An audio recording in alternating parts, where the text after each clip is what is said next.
Well. Happy New Year, Panerites. I hope everybody's having a wonderful day today. It is the first day of a new year and a new beginning. All right, folks, welcome to my living room. This here's the living room Panner, and I am fixing to talk to y'all about my cousin Chet's collection and what he does.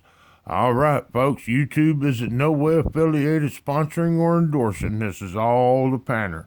All right, folks. Well, I showed y'all a little bit of a highlight of this the other day, and I'd like to show you in detail all these points.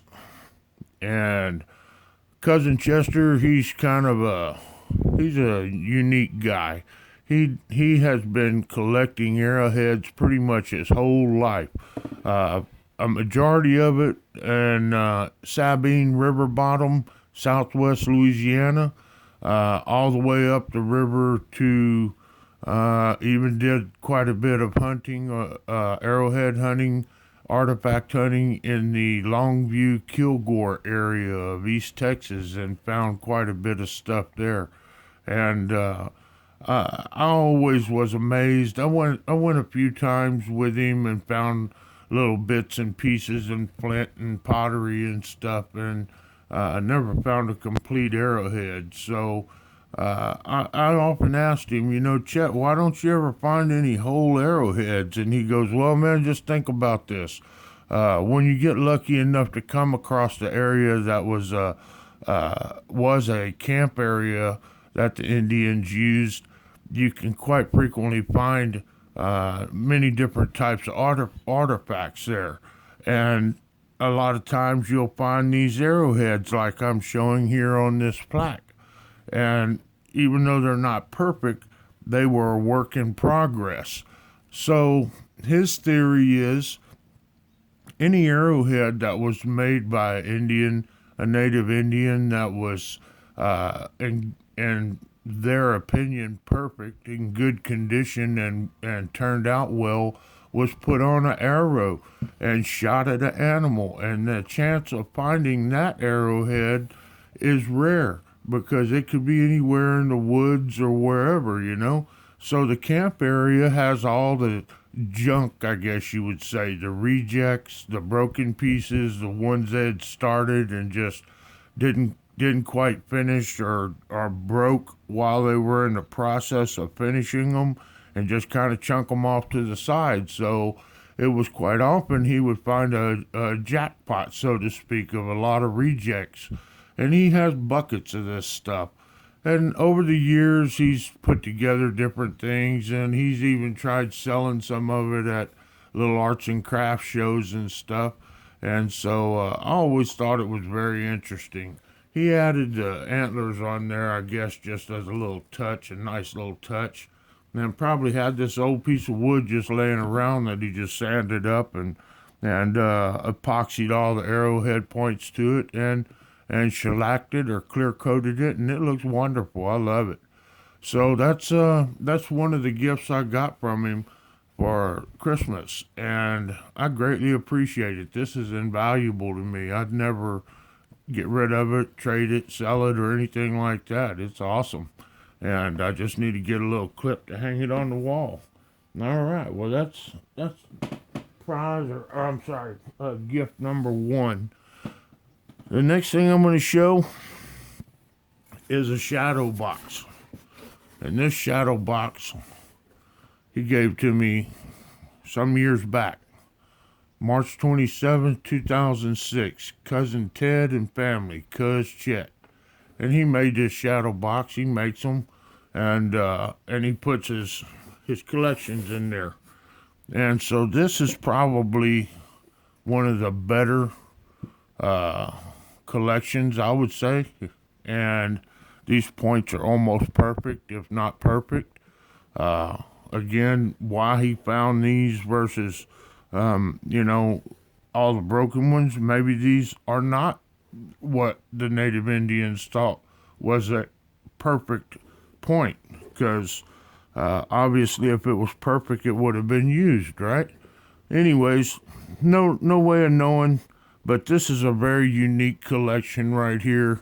I don't remember exactly, but Some of these points were used for fish. Some of them were used for birds. So there's bird points in here. There's fish points in here. And I guess there's regular game points in here. And this is quite a collection. This one is probably the best of the ones I have. And I greatly appreciate it. It's so awesome in this box. It hangs on my wall in the living room, and I appreciate it quite frequently. It's nice to look at. So that's item number 2 from my cuz. And again, hope you folks appreciate this and enjoy this little show and tell. All right, now let's move on to the next thing.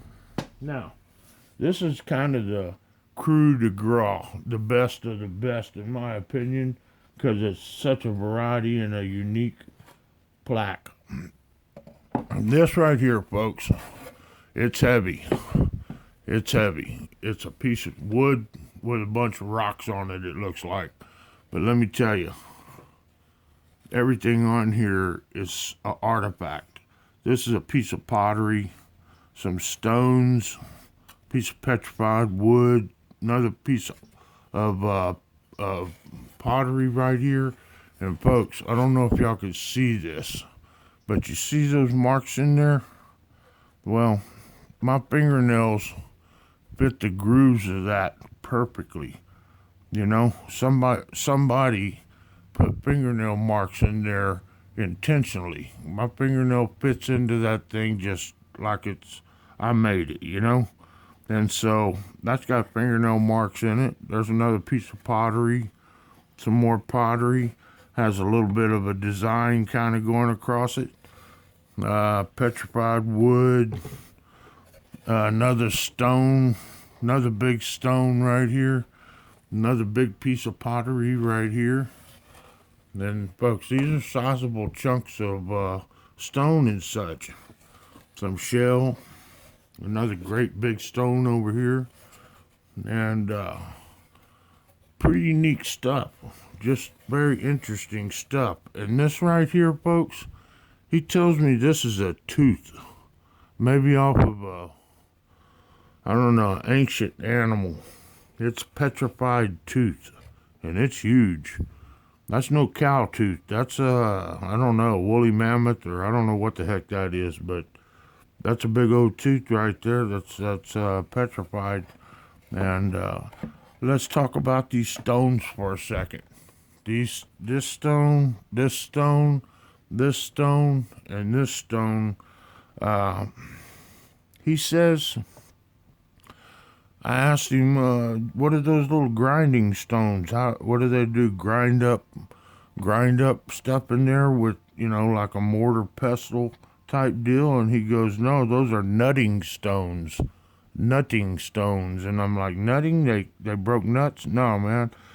They take their arrowheads when they get down to where they're real happy with the shape and design, and they'll put them in this little divot and work them for hours, and its stone is much harder than the flint rock, and it would fine-tune the edges of those blades, those points.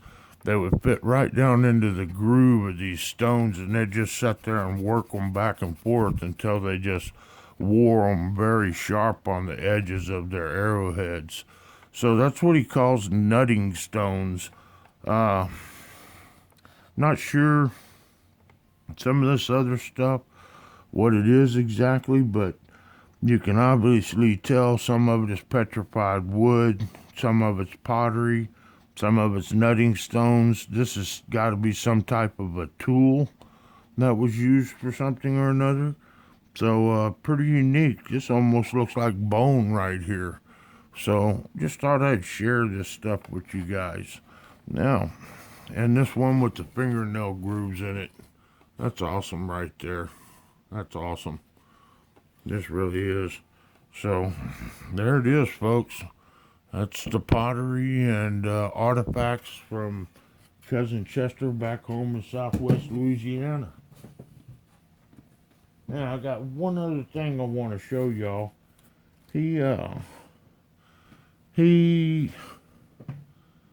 uses his hands a lot, obviously. and he makes knives. And I'm going to show you a knife that he gave to my son. This knife right here is an awesome knife. And it is a, can y'all see the name of that? K-Bar.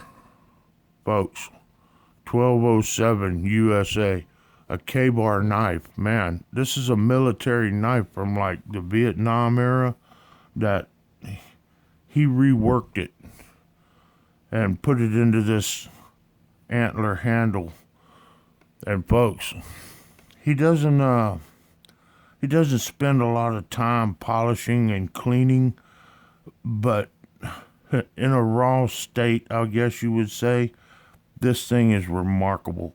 And let me tell you, he makes knives out of everything from lawnmower blades to leaf springs out of cars. He's a guy of opportunity. He finds something and it may be trash to somebody else, but he makes treasure out of it. And let me tell you, he sells these knives and he does pretty good with them. I think this may be the only K-Bar he has, and he was so kind to give it to my son. My son is tickled about this knife, let me tell you, and it feels good in your hand. When you're holding it, it just feels nice, you know. It's a beautiful piece of art, in my opinion. Not sure that Junior's planning on ever using it. I'd hope not, but he may. Who knows? It's his knife. But it is what it is, and I hope y'all like that. I mean, the guy is pretty talented. He does a lot of other things too. He, several years ago, the first time he got smashed by a hurricane over there, he went out and bought a sea can, a 40-foot sea container, and put it up on blocks, and it's elevated so that when it floods and rains and gets storms over there, he's got some kind of safe haven where he keeps his most valuable things. And he is a gun collector, and he likes a lot of antique guns and antique stuff, as well as new modern stuff. So he's got quite a collection of guns. And that tin can he got, that thing is like a bunker. It's anchored down. It's solid. It ain't going anywhere. So over the years, he's sustained so much hurricane damage that he ends up staying in the sea can more than he stays in his home, because it seems like every fall he gets another hurricane and he's having to redo something or another. So anyways, unfortunate for him. I'm so sorry about that. I've gone and helped him several times, but he's a positive guy. He takes advantage of opportunities as they are presented to him, and he's a opportunistic type person. He just waits for the right time for certain things and jumps on it, you know. So I hope y'all like that little show and tell video. It's just a little quick video. If you did, please hit the like button. If you didn't, leave a comment anyways. All right, folks. Well, this is the Panner, and I hope y'all have a wonderful New Year's and made some New Year's resolutions or whatever it is you do, and y'all have a great and wonderful evening. All right. Well, we will talk to y'all later. All right. Later, taters.